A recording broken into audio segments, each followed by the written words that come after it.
नमस्कार माऊली. चला ज्ञानेश्वरीच्या सहवासात.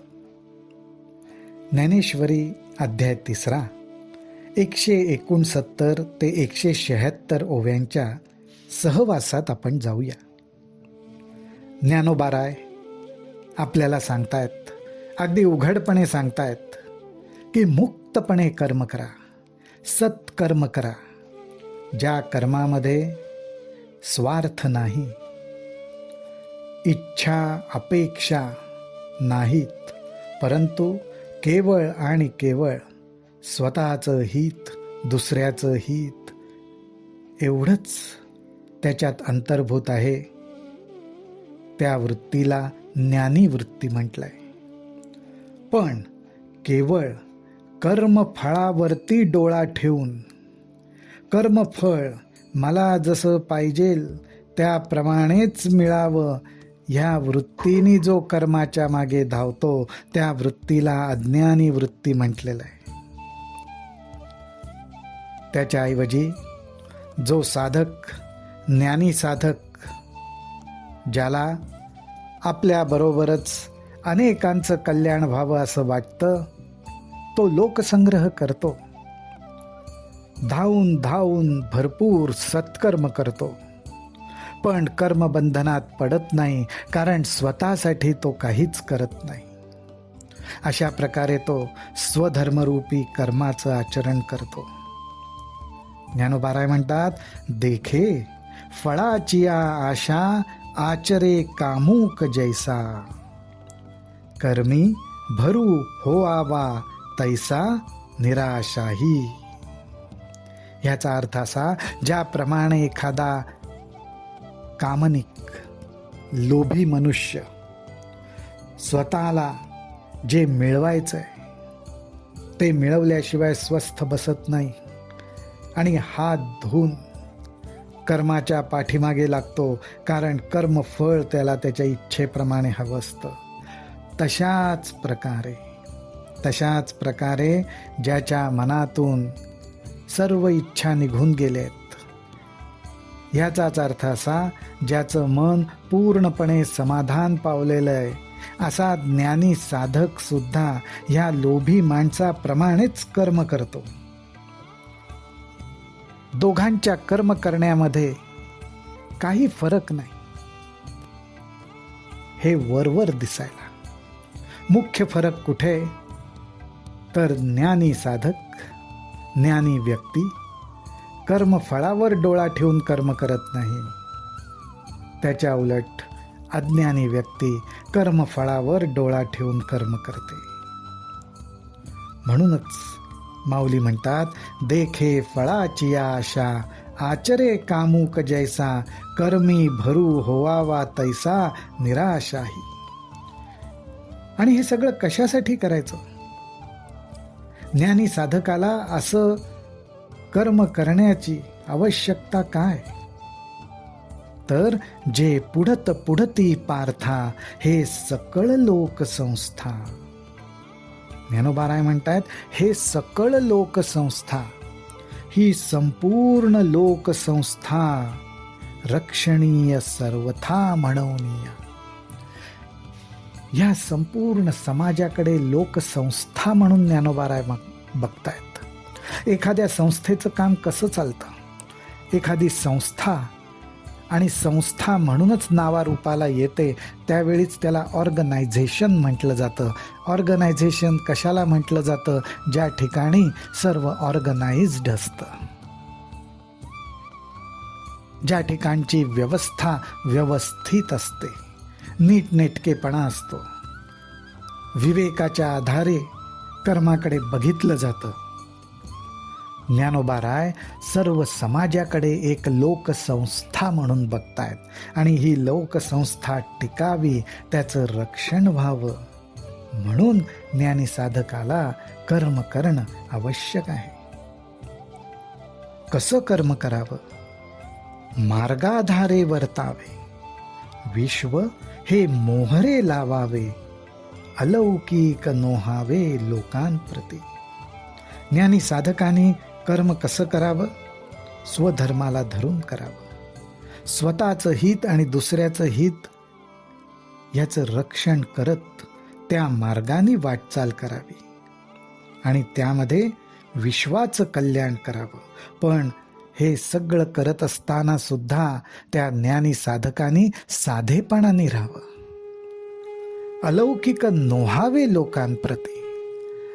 साधेपणाने राहावं, सामान्य बनून राहावं, ज्यामुळे सर्व लोकांना आपणही या मार्गावर वाटचाल करू शकतो असा विश्वास वाटला पाहिजे. हा मार्ग केवळ मुठभर लोकांसाठी असं नाही, तर संपूर्ण लोकसंस्थेला तो मार्ग आपला वाटला पाहिजे. आणि म्हणून अशा ज्ञानी साधकांनी अलौकिक होऊ नये, लौकिकात राहून साधेपणानेच कर्म करावेत. आणि ह्या स्वधर्मरूपी कर्माचं अनुष्ठान लोकांना शिकवायचंय, त्यावेळी काय लक्षात ठेवावं? ज्ञानोबाराय सांगतात, जे सायासे स्तन्य सेवी ते पक्वान्ने केवी जेवी, म्हणोनी बाळका जैशी नेदावी धनुर्धरा, तैसी कर्मी जया अयोग्यता, तया प्रती नैष्कर्म्यता न प्रगटावी खेळता आदी करुनी. 172 आणि 173 या 2 ओव्यांमध्ये एक मोठा सिद्धांत ज्ञानोबाराय मांडतात. ज्ञानोबाराय म्हणतायत, नुकतंच जन्माला आलेलं मूल आहे, त्या मुलाला आईचं स्तनपान करताना सुद्धा कष्ट पडतात, ते दूध पचवायला सुद्धा कष्ट पडतात. अशा बालकाला पक्वान्न कशी काय पचणार? त्या पक्वान्नांचं जेवण कसं काय त्याला वाढायचं?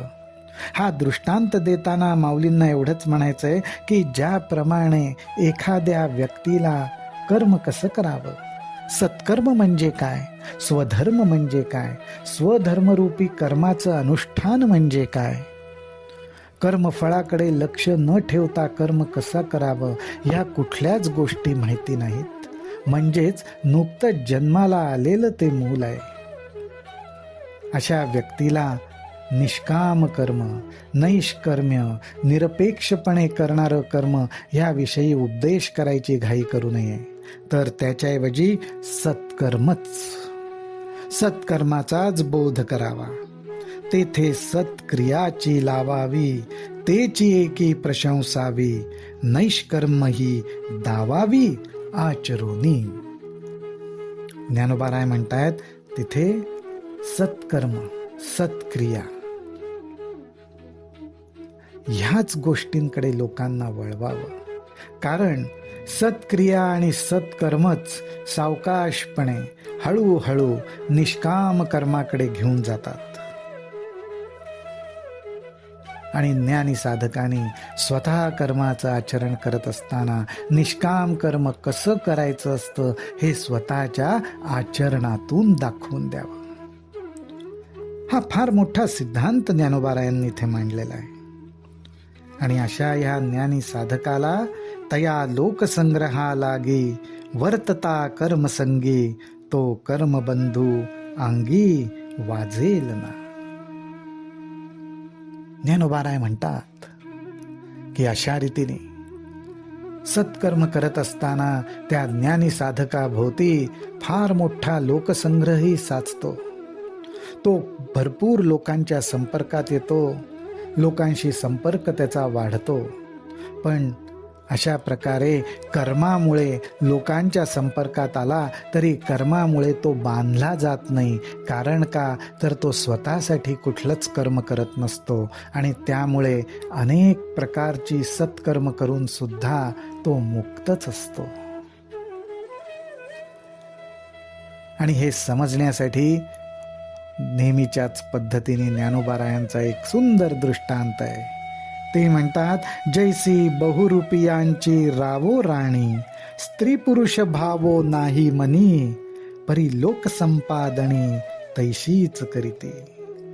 अर्थात एक बहुरूपी असतो, तो बहुरूपी राजा आणि राणी दोन्ही भूमिकांचं काम करतो.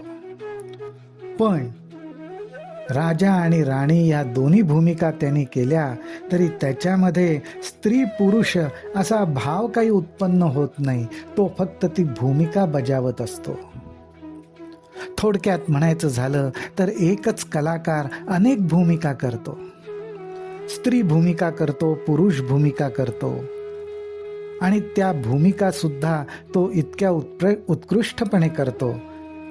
त्याच्यात स्वतःची कला आणि स्वतःला झोकून देतो. ती भूमिका तो जगतो, पण त्याला माहिती असतं की या भूमिकेपेक्षा आपण वेगळे आहोत. ही भूमिका करणारा वेगळा आहे. त्या भूमिकेचं फक्त त्यांनी सोंग धारण केलेलं असतं. तो फक्त एक क्रीडा करून दाखवत असतो. ज्ञानी साधक सुद्धा लौकिकात राहताना अशाच प्रकारे एक क्रीडा करत असतो. परमेश्वराची लीला, परमेश्वराची सेवा, जनसेवा हीच ईश्वर सेवा या भूमिकेतनं तो अनेक सोंग घेऊन वावरत असतो आणि अंतःकरणातनं मात्र परमेश्वरापाशीच असतो. भक्तीला धरून असतो, नामस्मरणाला धरून असतो. हाच मार्ग, हाच उपदेश ज्ञानोबाराय या ओव्यांमधनं करतायत. रामकृष्ण हरी, रामकृष्ण हरी, रामकृष्ण हरी.